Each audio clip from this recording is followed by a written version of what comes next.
Bismillahirrahmanirrahim. Assalamualaikum warahmatullahi wabarakatuh. Alhamdulillahirabbil alamin. Wassalatu wassalamu ala Rasulillahil karim wa ala alihi wa sahbihi ajma'in. Wa ba'du. Saudara-saudariku, apa kabar?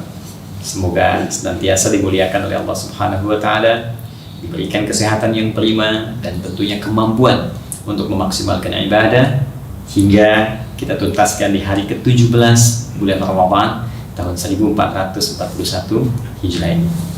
Ya, Masya Allah, tak terasa ya, kita sudah berada di tanggal 17 Ramadan. Berarti sudah 17 hari kita menunaikan puasa, diisi dengan ibadahnya sampai dengan hari ini. Tentu tidak ada harapan terbaik sampai dengan detik ini kecuali permohonan kita kepada Allah agar Allah berkenan menerima seluruh amal ibadah yang telah kita tunaikan dan mengabulkan doa-doa yang telah kita panjatkan serta mengampuni dosa-dosa yang telah kita sesali dan telah kita tangisi itu.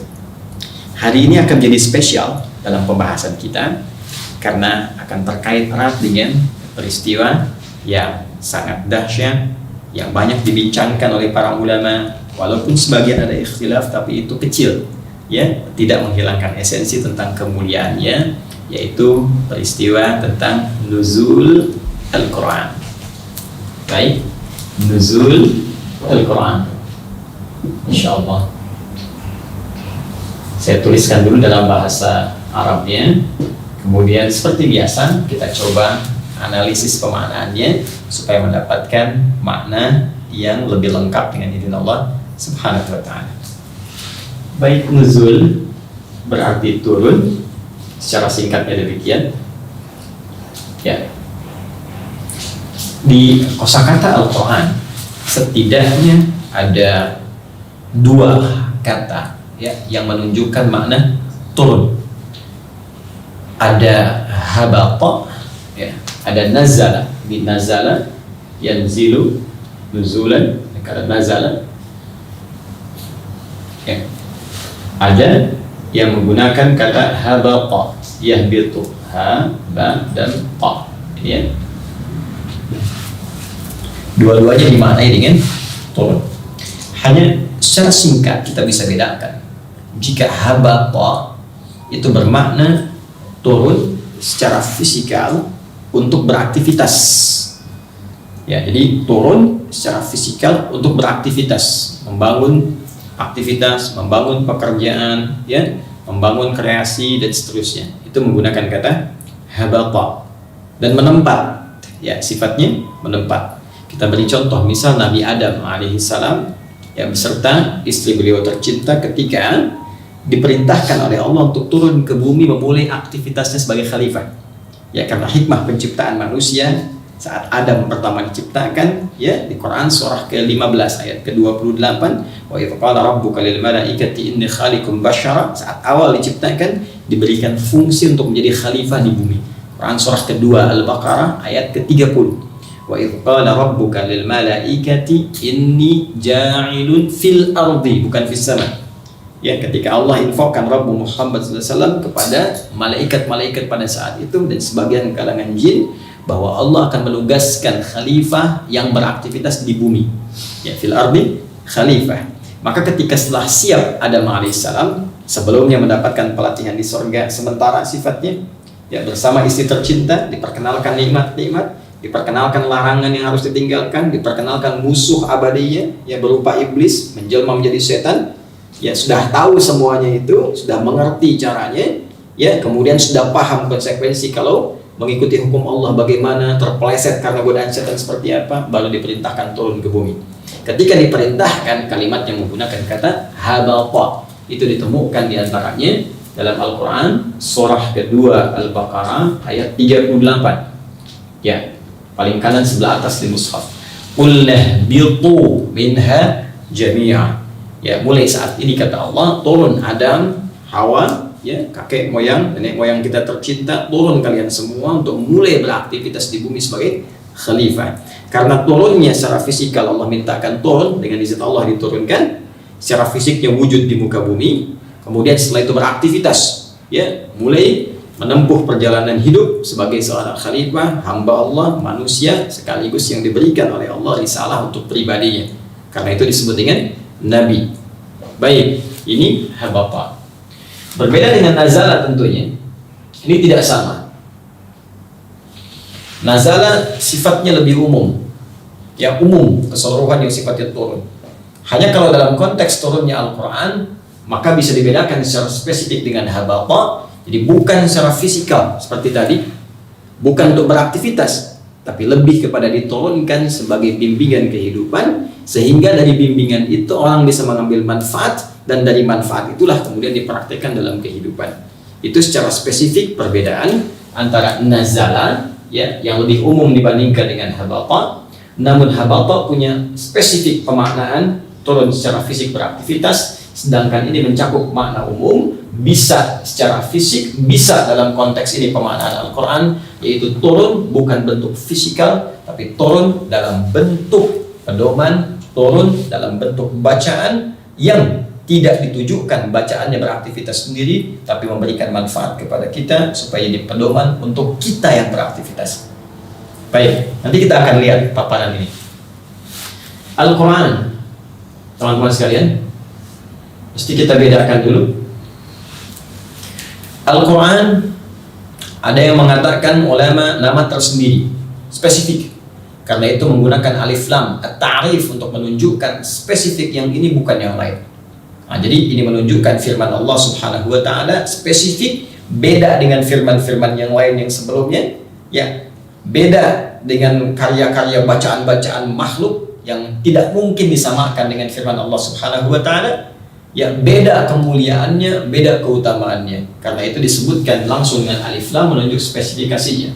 Al-Quran menunjuk pada firman Allah Subhanahu wa Ta'ala, dari mulai Al-Fatihah sampai dengan An-Nas, yang diturunkan kepada Nabi Muhammad SAW melalui malaikat Jibril, dan beribadah saat kita membaca, berinteraksi dan mengamalkannya.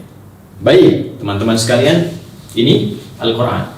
Ada yang menyebut juga dari kata qiraah, ya, akar kata utamanya al-qur'u atau qur'un, ya, berarti bunyi yang didengar. Jadi kalau terdengar bunyi, terdengar, nah dia itu qur'un. Kalau diaduk keluar itu qur'ah, ya.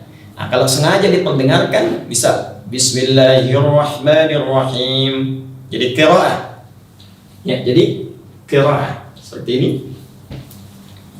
Baik, kalau kita terus perdengarkan tanpa bosan, berkali-kali tanpa henti, maka dirubah menjadi sighah mubalaghah, bentuk superlatif, dari qiraah menjadi Quran, seperti ghufran, ya. Baik, superlatif bentuknya, dibaca terus, baca terus tanpa henti.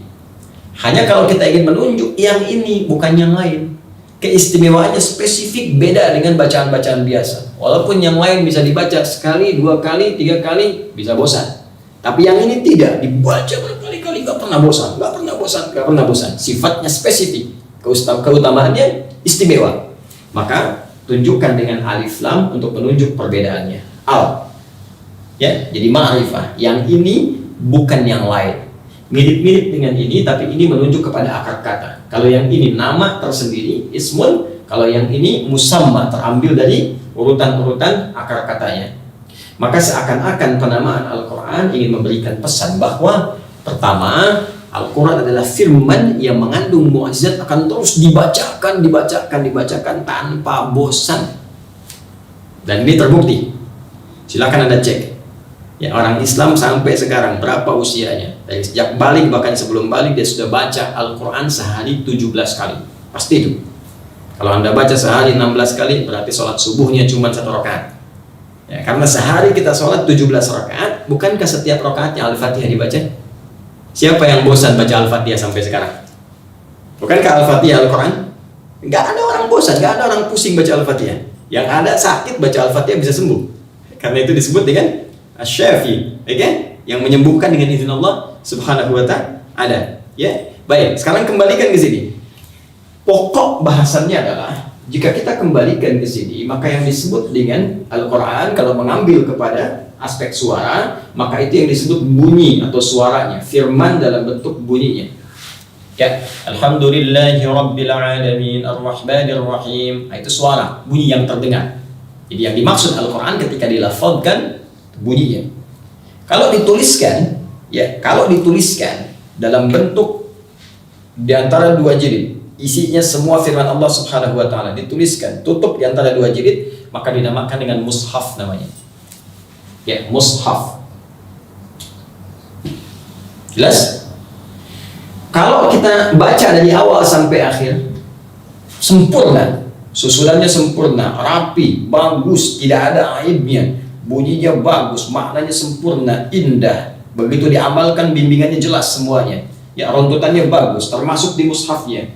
Ya, tidak ada yang keliru. Satu titik bisa keliru, bisa ketahuan, salah, perbaiki. Sempurna dari awal sampai akhir. Susunannya yang sempurna itu, petunjuk yang jelasnya disebut dengan kitab namanya. Yang tersusun secara sempurna. Ya. Baik, karena itu Al-Quran sendiri disebut oleh Allah kesempurnaannya dengan Al-Kitab. Dzalikal kitabu la raiba fi. Baik, teruskan teman-teman sekalian. Tulisannya disebut mushaf. Jika disertakan dengan terjemah makna umum, maka disebut tarjamah namanya. Tarjamah. Jika diterangkan secara detail, ini hukumnya, ini penjelasannya, ini keterangan nabinya, maka disebut dengan tafsir namanya. Tafsir. Ya, tafsir Al-Quran, tafsir yang menjelaskan firman-firman Allah Subhanahu wa ta'ala. Jadi kalau disebutkan bacaannya, lafadznya itu namanya Quran, bacaan. Jika tertuliskan kemudian dihimpun namanya mushaf. Tapi ingat, karena mushaf mengandung firman Allah Subhanahu wa ta'ala, maka kita berkomunikasi, ya, kemudian berinteraksi dengan mushaf. Saya katakan berkomunikasi karena para ulama kita saat baca mushaf pun itu seakan-akan sedang berkomunikasi dengan Allah Subhanahu wa ta'ala. Merasakan ayat itu sedang berbicara tentang dirinya, ditujukan kepada dirinya. Karena itu ulama dulu mereka berinteraksi dengan Al-Quran dengan jalur komunikasi sehingga terasa kenikmatannya. Nah, memperlakukan mushaf itu sama dengan menghormati Al-Quran, firman-Nya. Karena tertuang di dalamnya Al-Quran, maka secara umum ulama menyebutkan ini Al-Quran. Ya, yang dimaksud mushaf Al-Quran di dalam bentuk mudhaf ilaih, mushaf Al-Quran. Ya, jelas ya? Jadi kadang-kadang disingkat dengan nama mushaf atau menyingkat dengan Al-Quran. Mana Al-Qurannya? Ini yang dimaksudkan mushaf. Hanya penghormatan kita terhadap mushaf dan perlakuan kita adalah penghormatan dan perlakuan terhadap Al-Quran. Maka jangan sembarangan dibawa misalnya mushaf ke toilet, mushaf ke tempat-tempat kotor dan sebagainya. Baik. Setelah paham ini, yang ingin saya terangkan begini. Yang ingin saya terangkan betapa tinggi diksi Al-Quran. Betapa tinggi diksi yang dipilih langsung untuk merangkai firman Allah yang sangat sempurna ini. Yang Allahu Akbar, kalau orang-orang orientalis menuduh ini buatan manusia, mustahil bisa seperti ini. Ya, mustahil. Pertama, dari sudut diksi, perhatikan baik-baik. Saya telah terangkan, kalau Al-Quran ini bunyinya, firmannya, kan? Dituliskan dalam bentuk tulisan, dihimpun mushaf, susunannya kitab, kan? Makna umum terjemah, detailnya tafsir. Perhatikan ketika Allah menyampaikan bahwa diturunkan kepada Nabi Muhammad firman itu, yang dipilih oleh Allah kalimatnya Al-Quran. Kapan diturunkan?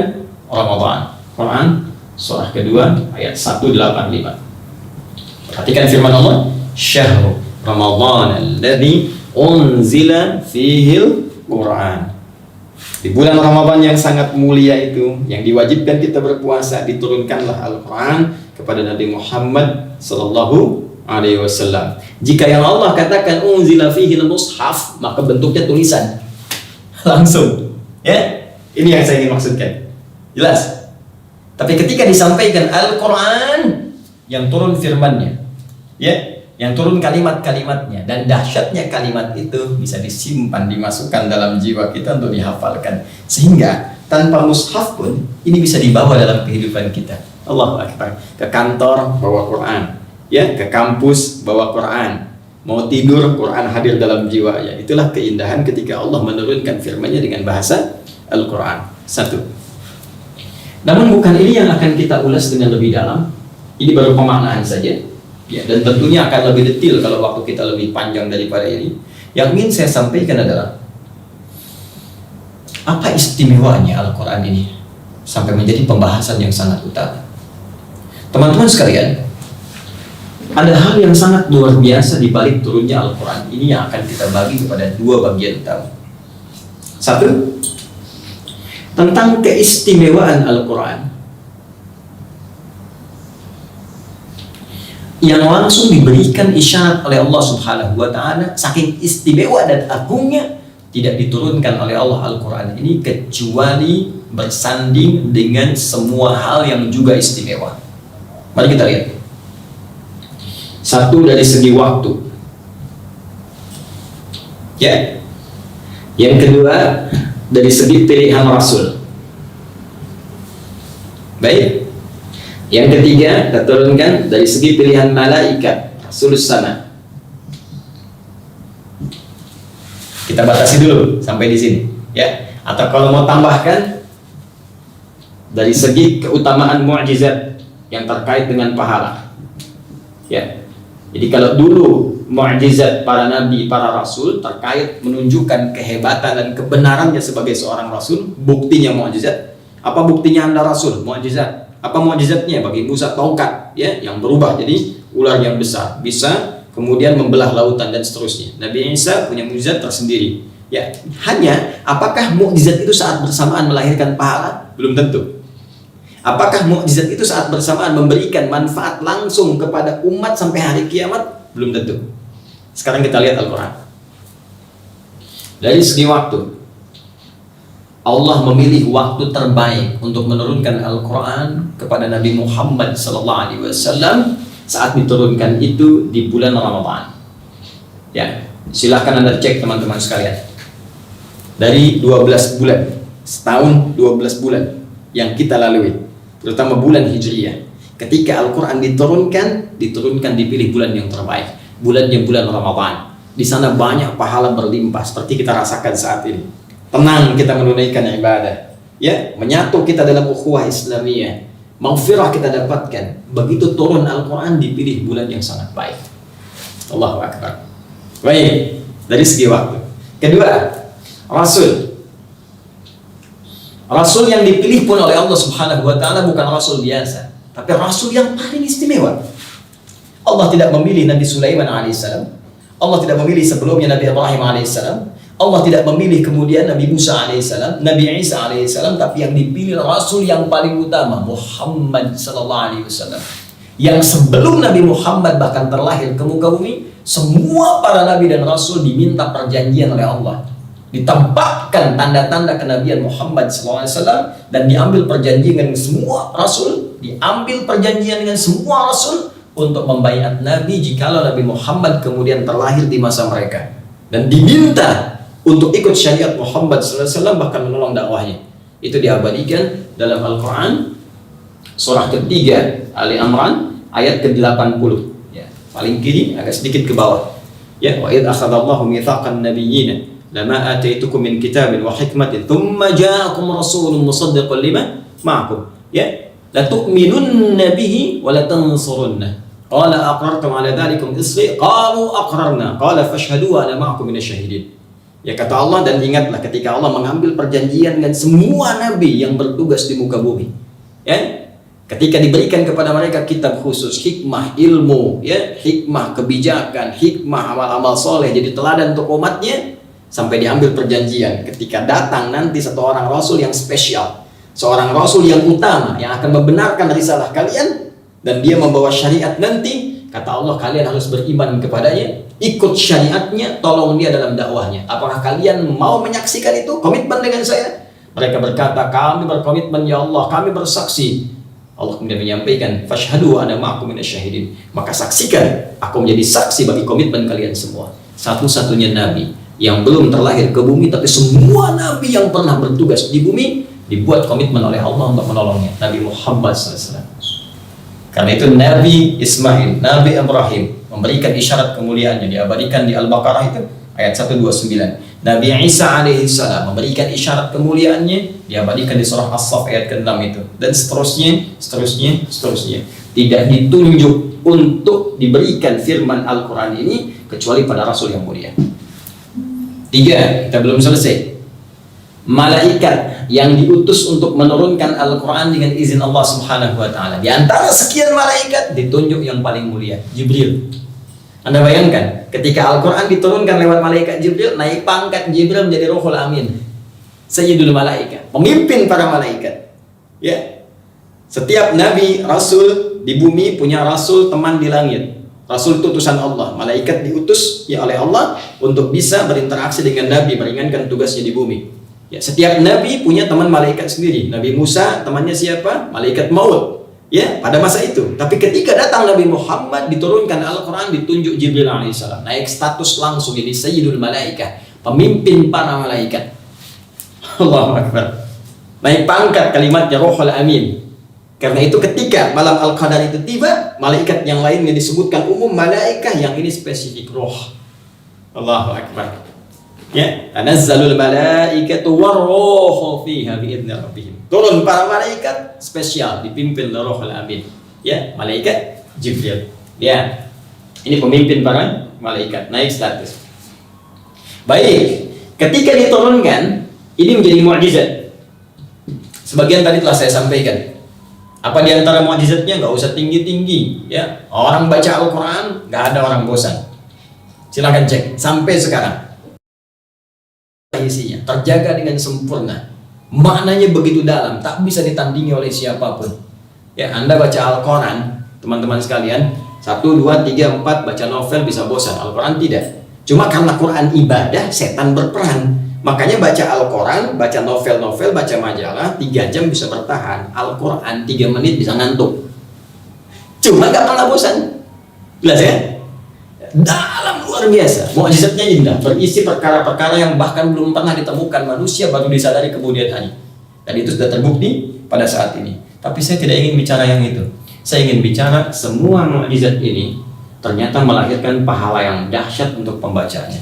Tongkat Nabi Musa mungkin dipegang oleh Nabi Harun, belum tentu melahirkan pahala. Tapi Al-Quran yang diturunkan pada Nabi Muhammad, satu mukjizat yang sangat dahsyat, kita yang baca, kita mendapat pahalanya. Dan jika dibaca ini bersamaan dengan malam Al-Qadar, maka pahalanya berlipat lebih dari 1000 bulan. Ya, Lailatul Qadri khairum min alfi syahr. Pada malam diturunkan Al-Quran itu, Allah bersamaan kita beribadah, baca Al-Quran, satu hurufnya bernilai 1000 bulan. Sama kurang lebih dengan 83 tahun. Ya, Qaf. Pas baca malam itu sama dengan baca Qaf 83 tahun. Qaf, Qaf, Qaf, Qaf. Luar biasa.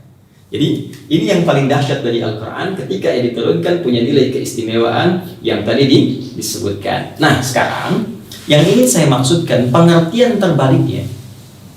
Jika Al-Quran diiringi dengan segala keistimewaan ini, saat diturunkan pada Nabi Muhammad SAW, jika tidak ada maknanya, jika tidak ada perannya, maka mustahil mendapatkan semua fasilitas ini, semua keistimewaan ini. Ini menunjukkan ada sesuatu yang sangat penting dalam Al-Quran. Dari peristiwa itu, dari sejak diturunkannya itu, saking pentingnya Allah memilih tokoh-tokoh istimewa, waktu istimewa, keadaan yang istimewa tentang turunnya. Maka yang penting kita gali, apa sesungguhnya fungsi utama dari Al-Quran itu, sehingga saking istimewanya Allah menunjuk dan memilih hal-hal yang paling istimewa saat Al-Quran ini menjadi mukjizat yang diturunkan pada Nabi Muhammad Sallallahu Alaihi Wasallam. Baik, untuk mendapatkan itu kita akan coba hapus jenak dulu. Ya, Anda tarik nafas dalam hitungan kelima, baru kemudian kita tersambung kembali. Ya, Bismillah. 1, 2,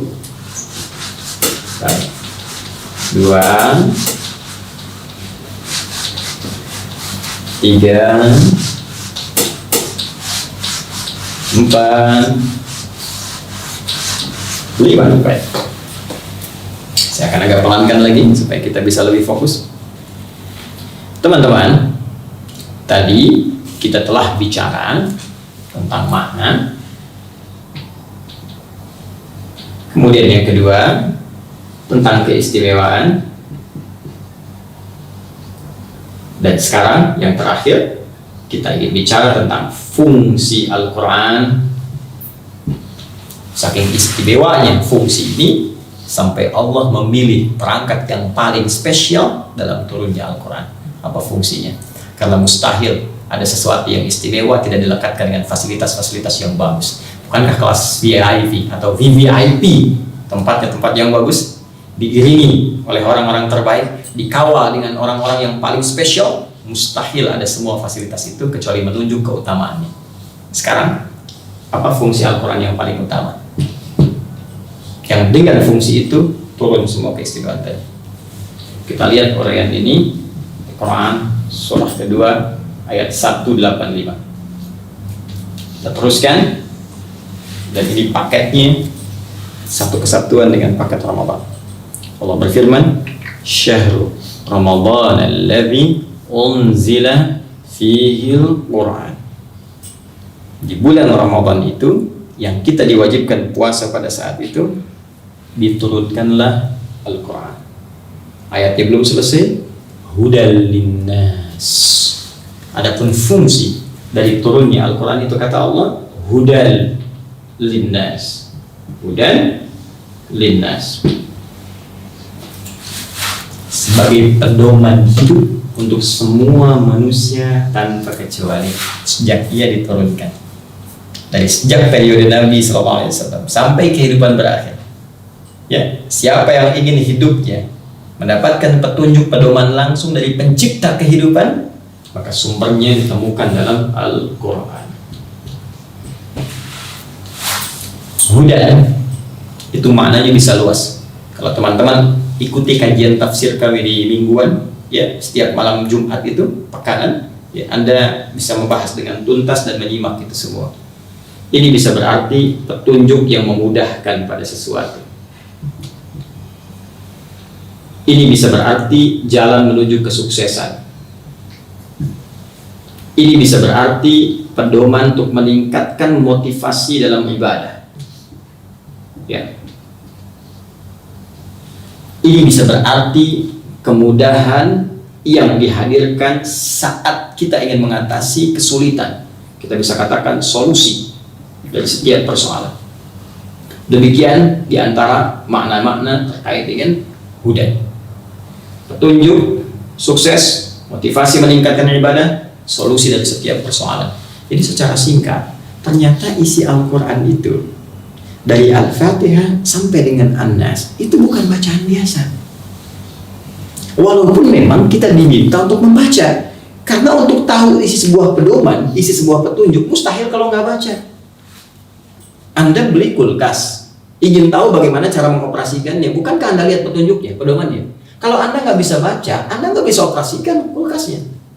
Anda nggak bisa operasikan dan nggak bisa ketahui apa fungsinya. Karena itu Anda belajar baca dulu, sudah bisa baca, bukan bacaannya yang utama. Yang utama itu memahami petunjuknya. Hanya karena ini Al-Quran punya keistimewaan, tadi saya sampaikan, baca pun dapat pahala. Hanya bukan itu saja yang kita kejar. Yang kita kejar bagaimana pahala itu bertransformasi pula jadi sebuah manfaat yang kita rasakan dalam kehidupan dunia dan akhirat kita. Itulah yang paling utama kata Al-Quran. Ternyata isi Al-Fatihah sampai An-Nas itu bukan sekedar ingin dibaca, walaupun ada pahala di situ. Tapi yang harus kita lakukan, ini nih isi hidup kita ada di sini. Petunjuknya di sini. Yang harus kita kerjakan, keluarkan petunjuk itu, bawa dalam kehidupan kita. Ya, ketika punya masalah ini, solusinya apa? Dan kalau kita teliti dengan baik, Allahu Akbar, semua ada di Quran. Dari sebelum lahir sampai kita wafat, sampai kembali kepada Allah, semua petunjuknya komplit. Bahkan pernah saya bacakan dulu di kesempatan yang lalu-lalu, ya, semenjak dalam kandungan ibunda kita, bagaimana kita ingin tahu keadaannya, ya dijelaskan misalnya di Quran surah ke-22 ayat yang ke-5, ya sampai usia 4 bulan kandungan terjadi komitmen dengan Allah di Quran surah ke-7 ayat 172. Kemudian berdoa, ya masa-masa menjelang persalinan di Quran surah ke-7 ayat 189. Kemudian terlahir, bagaimana tugasnya untuk bisa ibu fokus kepada ASI, berapa lama diberikan, ayah fokusnya apa di Quran surah kedua ayat 233. Ya, sampai menjelang dini, ya menjelang balik diberikan pendidikan utama dari sejak awal, Quran surah ke-31 misalnya kan, dari ayat ke-13 sampai dengan 19. Kemudian sampai mulai dewasa, dia mulai berkelana, pergi misalnya untuk mencari tempat-tempat dengan orang lain, bagaimana berinteraksi dengan orang tapi tetap menjaga ketakwaan. Ada Quran surah ke-49, ya kan, ayat ke-13.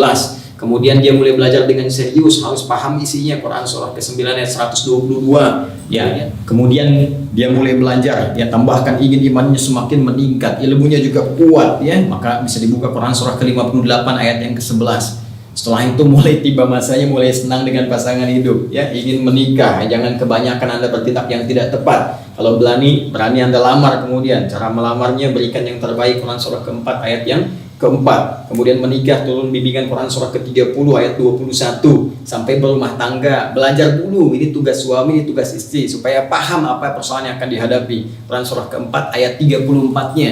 Bahkan diurutkan di situ bagaimana kehidupan rumah tangga. Mungkin akan ada masalah begini, miskomunikasi, persoalan dengan mertua, persoalan macam-macam. Ya, sampai ke persoalan yang sulit dihadapi sendiri, mesti dihadapi dengan orang ketiga sebagai bahan konsultasi. Ada di Quran surah ke-4 ayat 35-nya. Setelah itu tugas suami dibagi untuk bekerja. Ini kamu yang cari nafkah. Ada yang standar, Quran surah kedua ayat 168. Kalau ingin agak spesial, Quran surah kedua ayat 172. Kalau lebih spesial lagi, Quran surah ke-7 ayat 96. Hanya dalam persaingan itu terkadang ada hal yang tidak normal. Mesti Anda berlindung kepada Allah, rajin tahajud supaya diberikan solusi. Ya, dijauhkan dari orang-orang yang mengganggu. Turun Quran surah ke-17, ya, dari ayat 79 sampai dengan 82-nya. Kemudian dari situ, kalau ada orang-orang sangat iseng, sangat kuat, kadang-kadang Anda misalnya dijahili orang, ya, ada yang ingin menyingkirkan, menyungkurkan, pakai zikirnya Nabi Yunus alaihissalam di Quran surah ke-21 itu ayat 87 sampai dengan 88. Ya, istri juga demikian di rumah. Kadang-kadang merawat anak tidak mudah. Ada yang berkata, ada yang begini, ada yang begitu. Maka turun Quran surah ke-17, ya, ayat 23 sampai dengan 27-nya. Kadang-kadang sakit. Ya, sakitnya kalau lemah biasa Quran surah 26 ayat 80. Kalau sakitnya kata dokter ini mustahil, nggak bisa nih. Ya, maka tidak ada yang mustahil bagi Allah. Amalkan Quran surah ke-21 ayat 83 sampai dengan 84. Ada yang sudah berumah tangga tapi belum ada tanda-tanda, misalnya dikaruniai keturunan, mohon sama Allah, jangan putus asa. Bahkan disebutkan langsung doanya di Quran 19, ya, surah 19 Maryam, dari ayat keduanya sampai ayat ke-15 sampai ada keturunannya. Ya, amalannya dikerjakan dalam sholat, boleh. Bimbingannya di Quran surah ketiga ayat 38 sampai 39. Sampai usia 40 tahun sukses. Jangan lupa bakti pada kedua orang tua. Ya, ada bimbingan di Quran surah 46 ayat ke-15. Kalau harta sedang cukup banyak, bagus, di situ Anda keluarkan untuk bisa berzakat. Ya, turunannya di Quran surah ke-9 ayat 103. Kemudian diperintahkan diberikan ke dalam 8 golongan. Quran surah 9 ayat ke-60. Tambah dengan infak, Quran surah kedua ayat 215. Ya, supaya apa? Ketika Anda bersyukur, maka kemudian Allah akan bertambahkan lagi nikmatnya. Tambah. Quran surah ke-14 ayat yang ke-7. Kemudian teman-teman sekalian, kalau sedang ditimpa oleh persoalan, dipetakan langsung oleh Allah. Nih, bisa kecil, bisa menengah, bisa besar. Quran surah kedua ayat 214. Rinciannya Quran surah kedua ayat 155 sampai 157. Bahkan solusinya diturunkan lagi Quran surah ketiga ayat 142, dan diminta kita bersabar menghadapinya. Sampai kita menjelang sepuh. Jangan merasa hidup selamanya. Pasti akan tiba datang maut menjemput kita untuk pulang. Quran surah ketiga ayat 185, bagaimana caranya pulang dengan tenang. Yang bawa maut namanya malakul maut. Quran surah ke-32 ayat 11. Sampai kemudian diminta kita supaya pulang dengan tenang. Panggilannya enak, pulangnya nyaman, dalam keadaan yang teduh. Quran surah 89 ayat 27 sampai 30. Sampai sebelum tiba di alam kubur pun dibuka situasi alam kuburnya kalau orang beramal soleh. Quran surah ke-3 misalnya Ali Imran ayat 169 sampai 172. Ya, secara singkat sampai kiamat terjadi. Turun surahnya surah kiamat. Al-Qiyamah, ya, surah ke-75. Sampai hari hisab pun, sampai surganya dipresentasikan. Surga untuk orang-orang yang soleh, dekat dengan Nabi sallallahu alaihi wasallam, selevel dengan orang-orang yang jujur, bertemu dengan para syuhada. Itu ada di Quran surah ke-4 ayat ke-69. Ya, surga yang di taman surga. Quran surah ke-51, amalannya ayat 15 sampai dengan ayat ke-23. Ya, Quran yang menyampaikan kepada kita surga yang seluas langit dan bumi. Ada di Quran surah ketiga, amalannya ayat 133 sampai 134. Sampai surga yang dibilang standar, tapi kenikmatannya luar biasa. Quran surah kedua, ayat ke-25. Ada semua. Itu baru saya sebutkan yang surga-surga. Yang nggak serius, neraka. Ya, orang munafik, orang-orang ingkar, masuk neraka. Yang tinggi, jahanam. Quran surah keempat, ayat 140. Yang biasa aja, itu ketika dicelupkan, sekali celup, angkat, hancur semua. Ya, satu harinya 1000 tahun, satu detiknya 48 hari. Quran surah keempat, ayat 56. Ada semua. Jadi Quran itu solusi. Quran itu inspirasi. Quran itu sumber, bukan sekedar hukum, tapi jalan menuju kesuksesan, jalan menuju kebahagiaan, solusi dari setiap persoalan. Ini yang menjadikan Allah memberikan gambaran kepada kita supaya kita nggak ada ragu lagi. Dulu di sini ada Romawi, teman-teman, sudah maju. Di sini Persia, maju pula.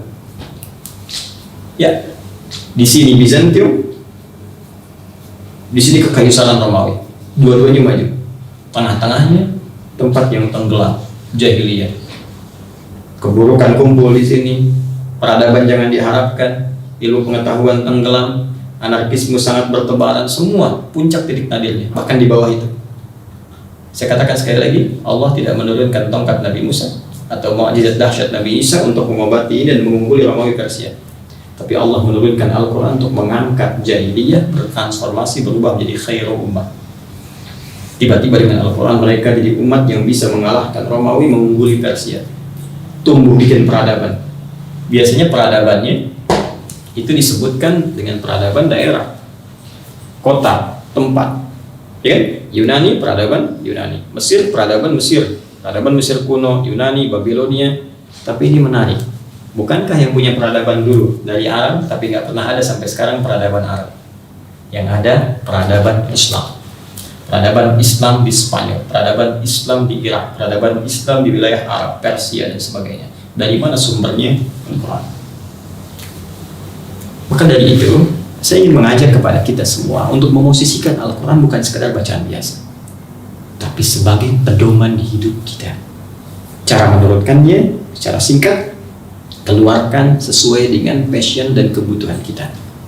Yang paling pokok apa? Maaf sekali, kita sebagai seorang ayah, ada seorang ibu, ada anak-anak. Kenapa dari sekarang tidak kita turunkan untuk tilawah, persiapan yang dikaf misalnya, ayat-ayat yang berhubungan dengan tugas ayah, tugas suami, kewajiban, haknya. Kemudian ayat-ayat tentang istri, tilawah. Renungkan dan coba amalkan. Pasti akan terasa perbedaannya dalam kehidupan. Ayat-ayat tentang anak, apa kewajibannya, apa haknya. Kemudian praktikkan, pasti akan terasa kenikmatannya. Ayat-ayat lain lagi, keluarkan semuanya, gali dengan baik.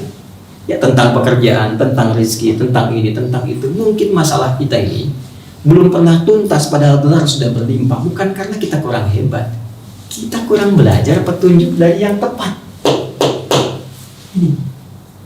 Maka dari itu, saya mengajak pada diri saya dan kita semua, mari kita gunakan ya hari-hari yang tersisa dari Ramadan kita yang sangat kita cintai, yang sangat kita dambakan ini, yang sangat kita tunggu-tunggu dari dulu untuk mengefektifkan interaksi kita dengan Al-Quran, sehingga para ulama menyebut bulan ini dengan bulan Al-Quran. Jadikan sisanya untuk mengeluarkan petunjuk-petunjuk ini setidaknya yang sesuai dengan kebutuhan kita. Kemudian praktekkan dan pasti akan terasa bedanya, bedakan rasanya, dan Anda akan rasakan bagaimana perbedaannya dengan hari-hari sebelumnya. Ini poinnya. Nah, ada yang paling menarik dengan turunnya Al-Quran ini. Jika kita mampu mengoptimalkan itu semua, maka saat bersamaan kita bisa mendapatkan kemuliaan lebih daripada 1000 bulan. Kapan waktunya? Seperti apa peristiwanya? Bagaimana kaitannya dengan proses nuzulul Quran?